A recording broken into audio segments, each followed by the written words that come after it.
Welcome back to our weekly Mora live stream. My name is Dr. Rock.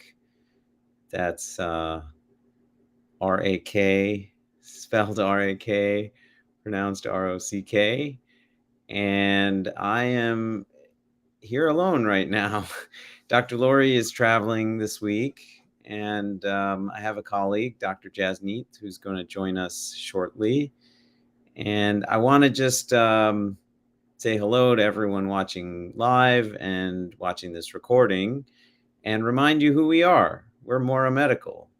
Mora Medical, we are a lifestyle medicine medical practice, meaning we work with you to improve your health, restore your health, reverse your disease, lose weight, all by changing your lifestyle habits, using lifestyle change as a powerful medicine, because we know the food you eat, how you move your body, how you love, how you breathe, these are all very powerful medicines. So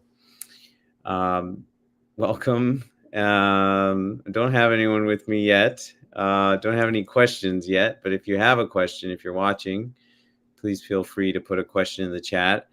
I'll just go ahead and get started on what Dr. Jasneet and I were going to talk about, and I'll start talking about it, and hopefully she can join shortly. We were going to talk about awareness. That's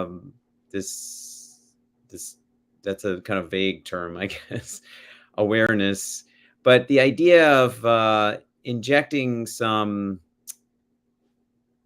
Dr. Jasneet is trying to join, but she's not on yet. Injecting some awareness into our lifestyle habits, into, well, food in particular. I think I'll talk about food, because food is one of those things we often just react, right? We eat out of reaction. We eat, there's so many reasons why we eat.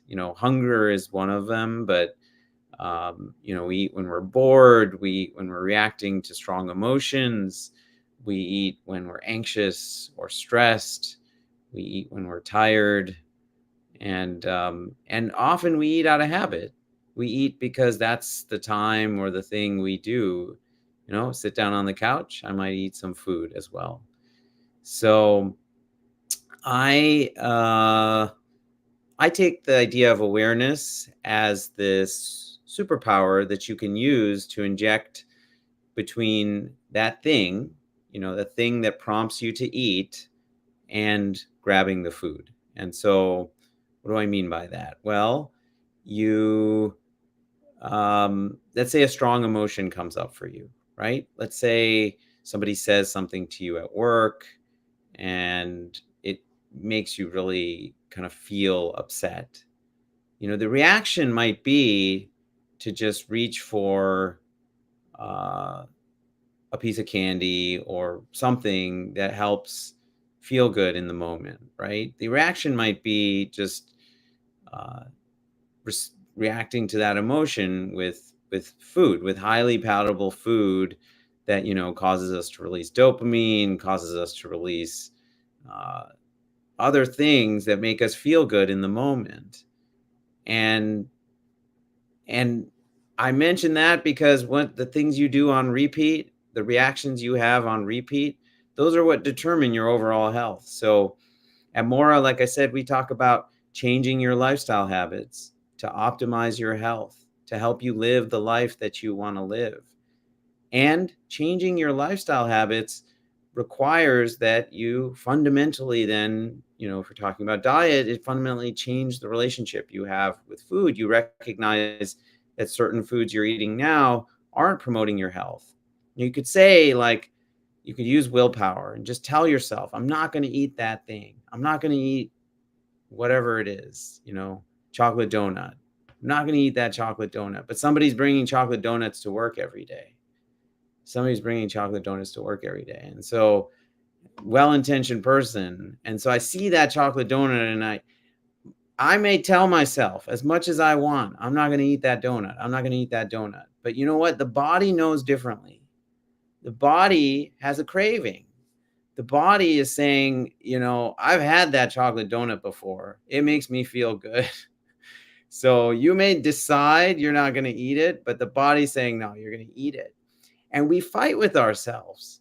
We tell ourselves we don't want to do something, and then the urge or the feeling comes up, and then we do that thing. Dr. Jasneet,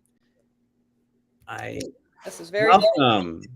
There you go. You are not wrong when you've told me multiple times that you're not the most tech savvy. yes. Nice to have you. I was just talking about what we were talking about, awareness. And I was giving the example of, we're food, when you eat something out of reaction to, like, let's give you an example. Somebody said something at work, that might give you a prompt to eat a piece of candy or something like that. And that this idea that, when you change your lifestyle habits, you change the food you eat. And very often people say to themselves, okay, I'm just going to rely on willpower. I'm just going to tell myself I don't want to eat. And I gave the example of someone brings chocolate donuts to work every day. Someone brings chocolate donuts to work every day, and you're telling yourself, I don't want to eat that. But the body has a memory of what it's like to eat that thing. And that memory is dopamine being released. And that's what creates the craving. And then when we talking about awareness, you said, it'd be really interesting to talk about that in association with cravings. And I totally agree. So tell me what you were thinking about that when you said that. Definitely. Is there a music in the background? I hear your music in your background. Is that Okay. how do we That just popped up when I came into this room. Okay, well, this is live stream with Mora. You get a little bit of slow jazz in the background. This is only when Dr. Jasneet comes. This is a special treat. So feel free to unmute yourself, and we'll have a little bit of slow jazz with the live stream today. I love it. Go ahead. Okay, I'm not sure why I'll turn it down a little bit. Hopefully it's not too distracting. Is there another? Yeah, I don't know why there's music playing in your background, but it's okay.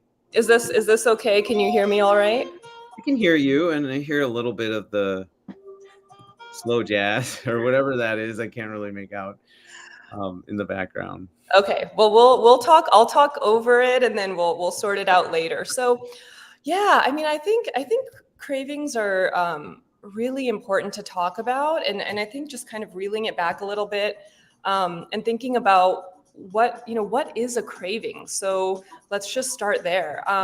So a craving is this intense urge to eat a certain food.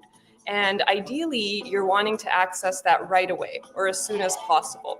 And the thing about cravings is those foods tend to be things that are more salty, more sugary, or more fatty, or a combination of all three of those. So I think that's where we start, They're is addictive. recognizing. The things that are addictive, right? Exactly. Basically, we're craving things that we've had a taste of it before. Like I didn't think a baby craves a donut when they see it. Maybe because if they've never had it before, they just think it's some unusually shaped thing.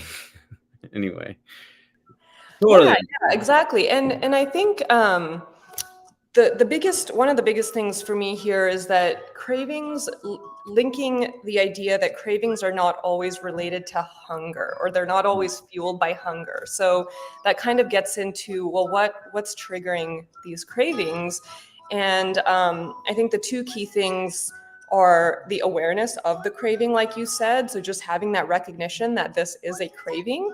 And then what we'll talk about a little bit today is how do we rewire those pathways so that you don't necessarily react to or act on that craving.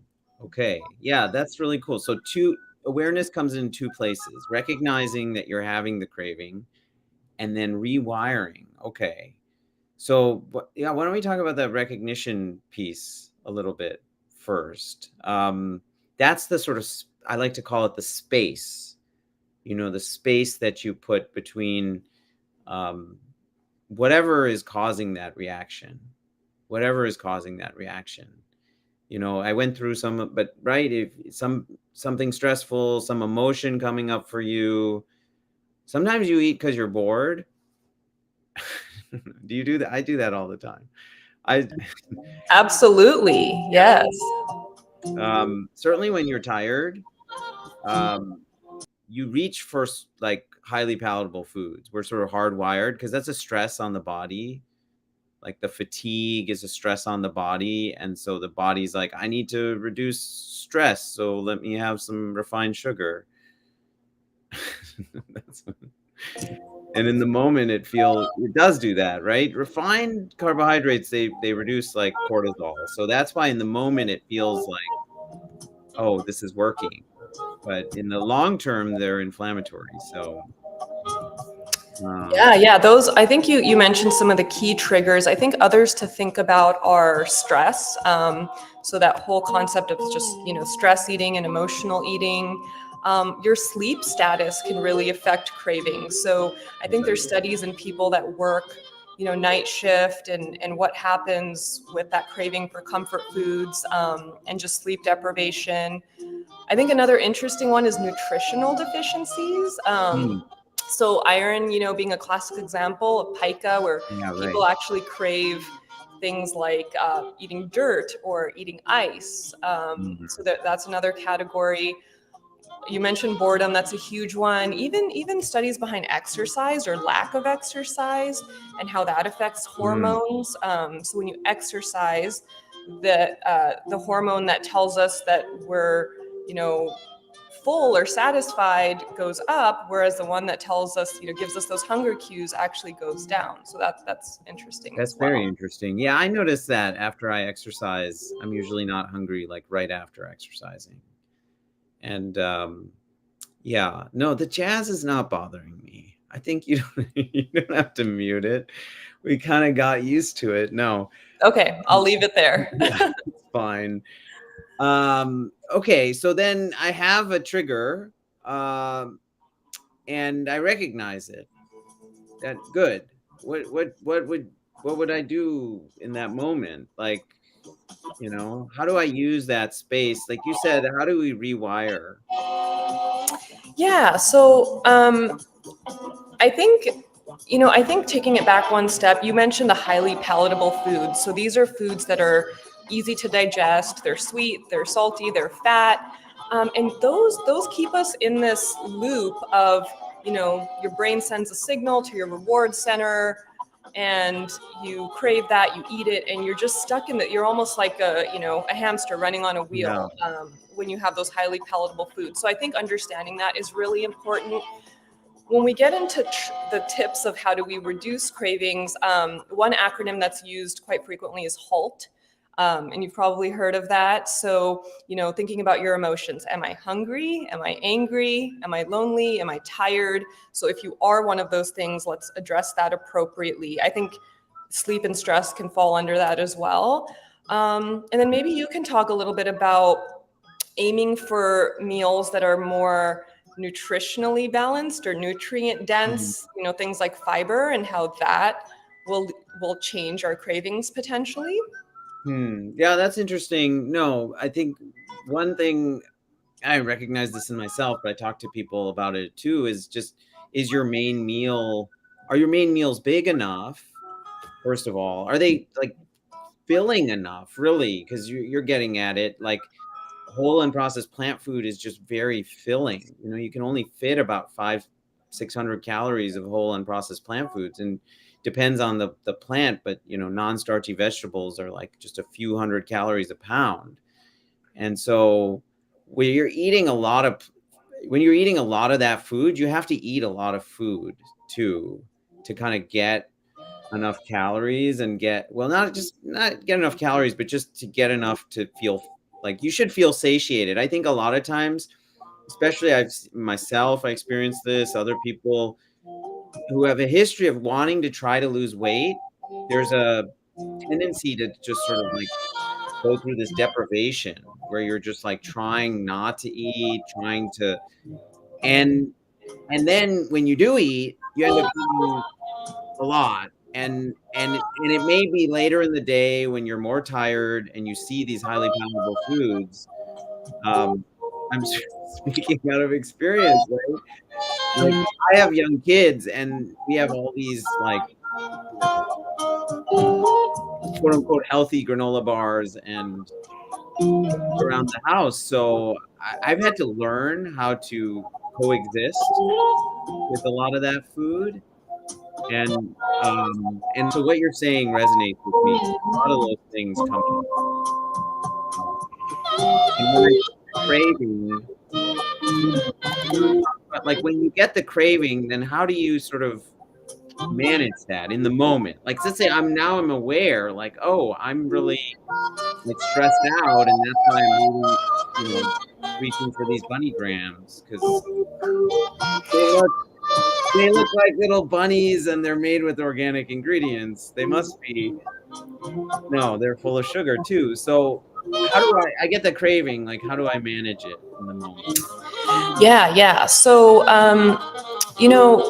I think there's a couple techniques there. One is that if there's some sort of habit that your cravings are tied into, thinking about breaking that cycle. So, is it that you have chips when you're sitting in front of the TV? So trying to untie those two things is important. Now, instead of watching TV at night and de-stressing that way, maybe you'll read a book or you'll think about an alternate snack as you watch TV. So think about where you pair those kind of comfort foods together, and try to break those routines. Another would be, mindfulness techniques. So like a breathing exercise when you're having a craving, even a brisk 5-minute walk, you can do it within your own house, might be enough to reduce that urge. Or listening to a podcast, do a little dance, something that distracts you can be really helpful. Another one that I like is controlling your environment. And this is something I do personally. Mm. So we're talking a little bit about the environment of our brain or our mind, but also just physically what's around you. Mm. And I line up my kitchen counter with grabbable things that I will go to before I'll reach for, my kids' cookies. So there's bananas, there's oranges, and it's interesting, some corporations and companies actually they've kind of looked at the science behind this, and they will do that in their break rooms or snack rooms now, where the main counter is lined with the healthier snacks, and you actually have to put in a little more effort to get to the bad things. So yeah, those are some I think things I would think about there. That's really good. Yeah, yeah. I do that now. I keep all my kids' snack like in a certain corner of the pantry, and I like keep that door closed. Exactly. So I don't see them. And the fruits, right when you open the fridge, you see all the fruits. And what I love to snack. So I've also realized I can't just remove things. Like, if I want to have something sweet and feels indulgent to me, what could I have? So frozen fruit is my go-to.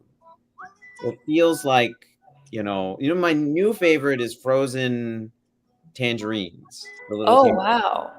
They incredible. They taste like little pockets of sorbet when you freeze them, like the cuties, Yeah, yeah. Yeah, yeah, And do yeah. you just freeze your own? Here's what I do. I freeze the leftover fruit that comes home from the kids' lunches, Yeah. and I put it in a big Ziploc.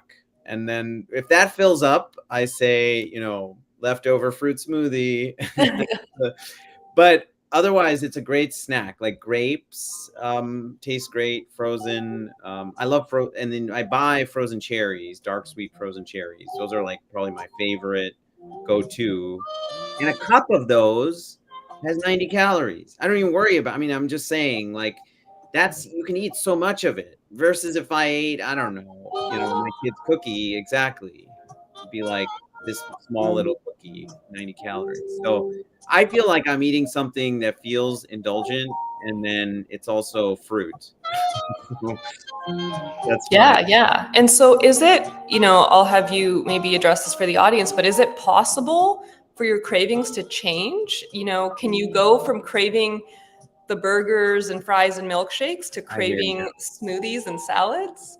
Yeah, I've experienced that. I mean, I used to crave burgers, and what happens? Well, certain food, well, you asked this earlier, but certain foods can help with your cravings. Actually, like greens. So like having like a green smoothie in the morning, because there's thylakoids in the greens, can certainly, that actually can help reduce your cravings throughout the day. And then the other that you asked is, yeah, your taste buds change and your sort of preferences change.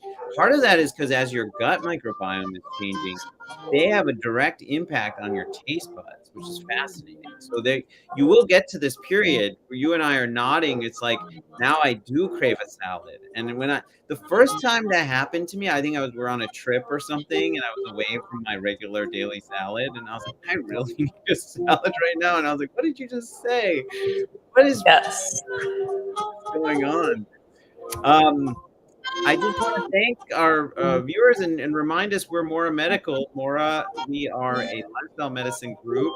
We help people treat, prevent, reverse chronic disease, lose weight, live their best health, all by leveraging the power of changing your lifestyle habits. Very, very powerful medicine. So you can find more about us at mora.com, Mora.com. That's where you can sign up for a welcome call and sign up to work with us. We accept, we're currently in Texas and Florida and California, New York, Ohio, Utah.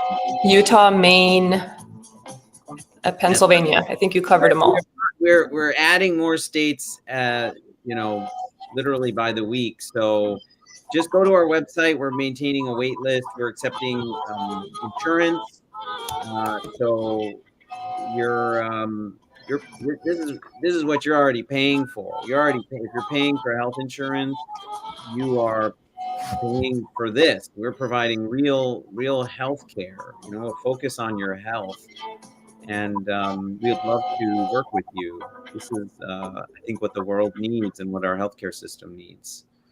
Yeah. Yeah, absolutely. And I'll add there that, this cravings piece, or just kind of the science behind hunger is a big piece of what we do in our weight loss circles.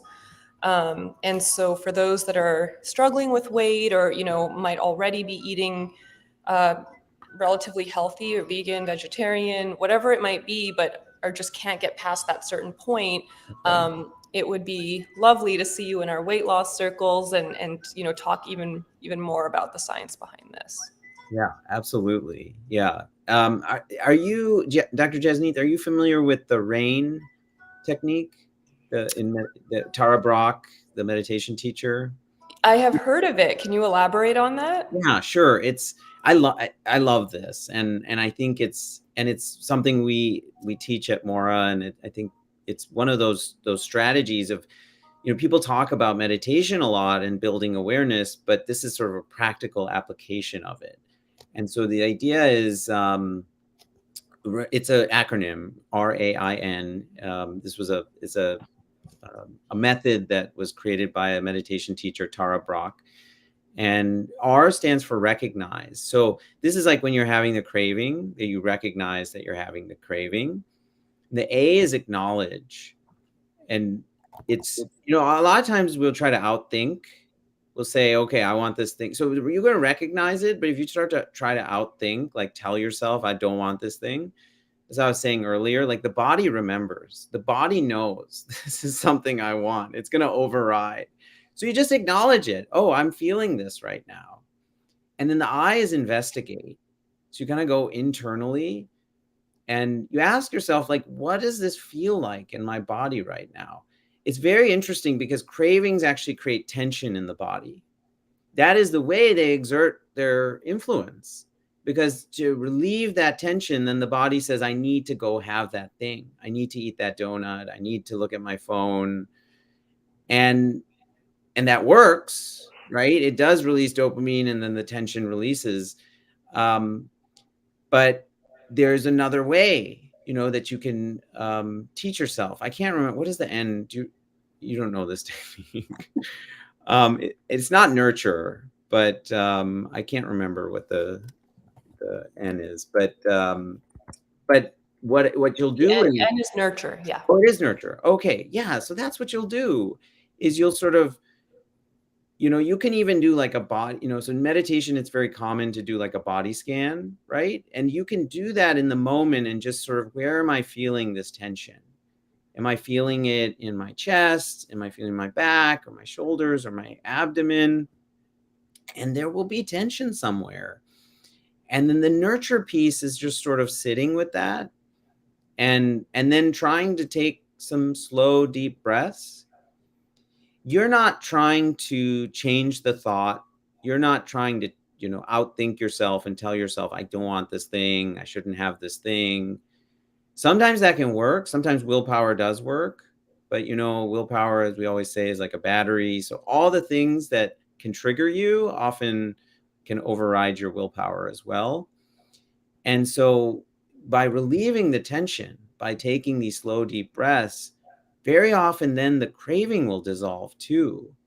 That's what the body actually wants. It wants the tension to go away. It doesn't necessarily even want the thing.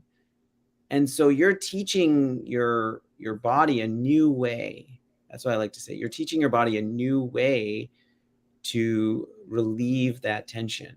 And so the meditation, if you do it outside of that, is a practice. And I say, what are you practicing for? You're practicing for moments like this, moments where you get a craving and you need that skill then to create that space. And it gets easier over time, just like anything else you practice. It gets easier over time. Yeah, that's perfect. I feel like that acronym just, ties in everything we talked about in the beginning, kind of into a nice, neat package.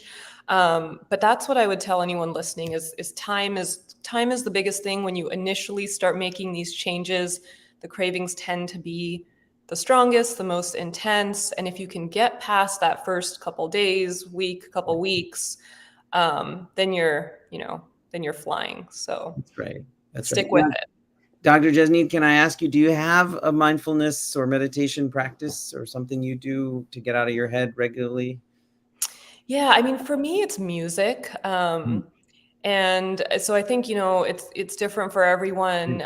I've taught people square breathing techniques, Okay. and some people love to just get out and get, the fresh air and get a walk. For me, if I have my Spotify with my stations, and no matter what's happening, if I put on my certain playlist, for me, that's very grounding and relaxing, and I can kind of get into a different place. So, and it doesn't have to be, the conventional things we talk about, like exercise or anything we said. It might be something different for everyone.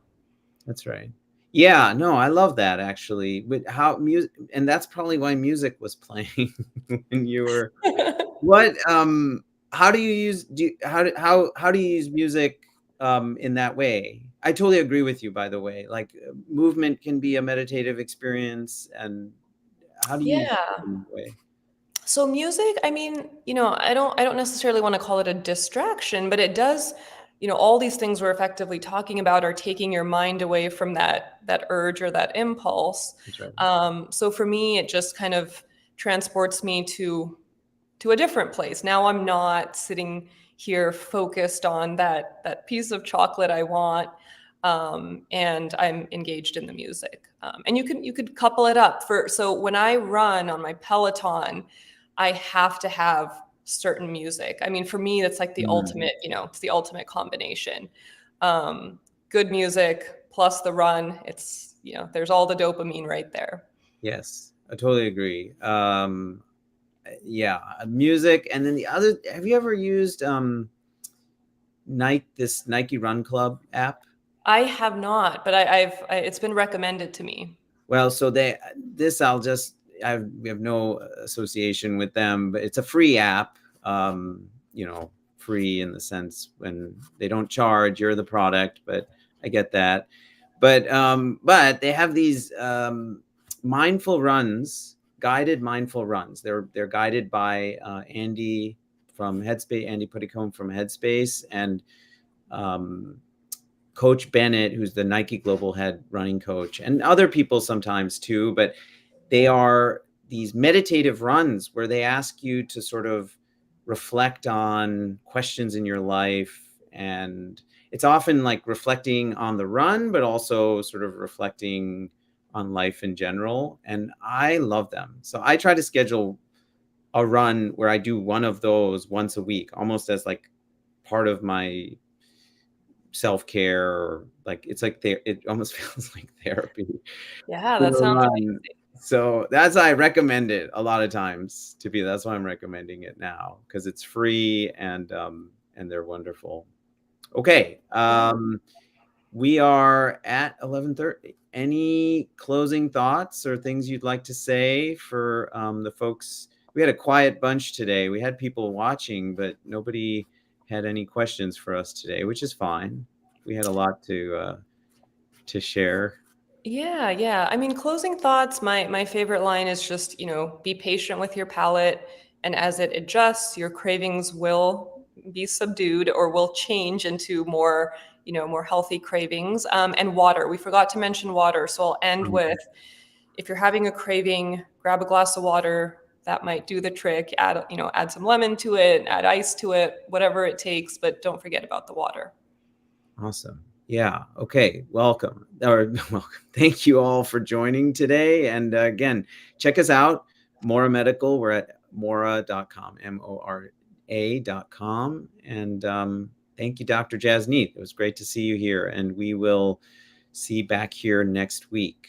You take good care. Have a You wonderful day, everyone.